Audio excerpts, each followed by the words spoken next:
রায়পুরের হলো সবচেয়ে বড় সমস্যা। তো একটা চিন্তা ভাবনা করতে একটা কম্বিং অপারেশন করা, যেহেতু ওখানে সন্ত্রাসীর আড্ডা অনেক বেশি, ওখানে হাতিয়ার ঠাতিয়ার আছে, ওইগুলি যেভাবে একটা সব সেনাবাহিনী, পুলিশ, র্যাব সবাই মিলা একটা কম্বিং অপারেশন করা হবে। জাতীয় নির্বাচনে আপনারা যেরকম প্রস্তুতি নিচ্ছেন, এই যে বারবার জিজ্ঞেস করেন, এক প্রশ্ন ডেইলি দিতেছি, এই যে প্রস্তুতি দিতে দেখতে আসছি এখন ট্রেনিং এর মান কিরকম হচ্ছে। এইগুলি কারার ভিতরে যদি তারা একটু কাজের ব্যবস্থা করা যায়, এখান থেকে তারা একটু আয় করে ফ্যামিলির একটু সাপোর্ট করতে পারে, এই ব্যবস্থা আমরা করতে। 19শে জুলাই এই কারাগারটা আগুন দিয়া করে দিছিল এবং সব বন্দীরা কিন্তু পালায় চলে গেছিল। সিন্ধিতে কিন্তু আমাদের একটা নতুন কারাগার হচ্ছে, ভিতরে দেখলাম ম্যাক্সিমামই কিন্তু মাদক, আর এই মাদকদের জন্য আমরা একটা স্পেশাল কারাগারের চিন্তা ভাবনা করা হচ্ছে।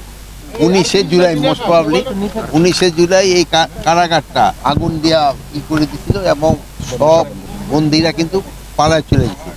এর ভিতরে যারা পালায় গেছিল, এর ভিতরে অনেকে স্বেচ্ছায় আইসা আদি চলে আসছে, আর কিছু সংখ্যকে অ্যারেস্ট করা হচ্ছে, কিন্তু সবাইকে কিন্তু অ্যারেস্ট করা এখনো যায় নাই, বাট আমাদের চেষ্টা আছে।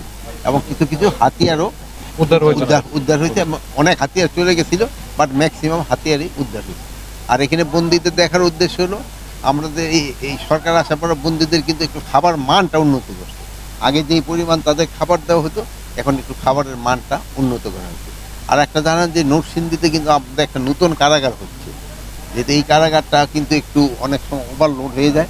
আর নরসিংদী একটা সমস্যা হলো, নরসিংদীতে রায়পুরাটা স্পেশালি এখানে মানুষ খুব অসহিষ্ণু এবং পিটাপিটি মারামারি লেগে আছে। এখানে আমরা একটা কম্বিং অপারেশন করার চিন্তা ভাবনা করছি। আমি ধীরে বলছি, একটা কম্বিং অপারেশন করে, যে কম্বিং অপারেশনে আর্মি, র্যাব, এরা দরকার হলে আনসার সবাই থাকবে, এবং ওখান থেকে স্পেশালি রায়পুরে এখানে হাতিয়ারও রয়েছে, এগুলি যেন উদ্ধার করা যায় এবং সন্ত্রাসীগুলি যেন ধরা যায়।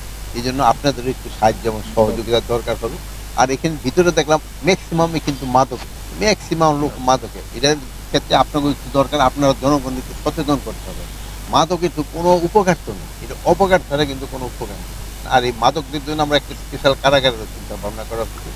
আর আমরা আরেকটা চিন্তা ভাবনা করছি, যেখানে কারাগারে যারা থাকে, আপনারা দেখলেন যে ফ্যামিলিগুলি কিন্তু খুব খারাপ অবস্থায় থাকে, এই ফ্যামিলিগুলি যে তোমার পারবো না, বাট কারার ভিতরে যদি তারা একটু কাজের ব্যবস্থা করা যায়, এখান থেকে তারা একটু আয় করে ফ্যামিলির একটু সাপোর্ট করতে পারে, এই ব্যবস্থা আমরা করতেছি। বাট এগুলি করতে একটু সময় লাগে। ডেইলিই কিন্তু অস্ত্র উদ্ধার হচ্ছে, অস্ত্র তো কিছু বাইরে রয়েছে, তা আমি অস্বীকার করবো না, বাইরে রয়েছে, বাট আমরা চেষ্টা করতেছি উদ্ধার। না, এখন অন্যের দোষ দিয়ে লাভ নাই, আপনাকে এলাকার আপনাকে তা নিজেরে করতে হবে। এই জায়গার পরিস্থিতি আপনারা একটু হেল্প করবেন, আর আমরা এখানে একটা কম্বিং অপারেশন চালাবো।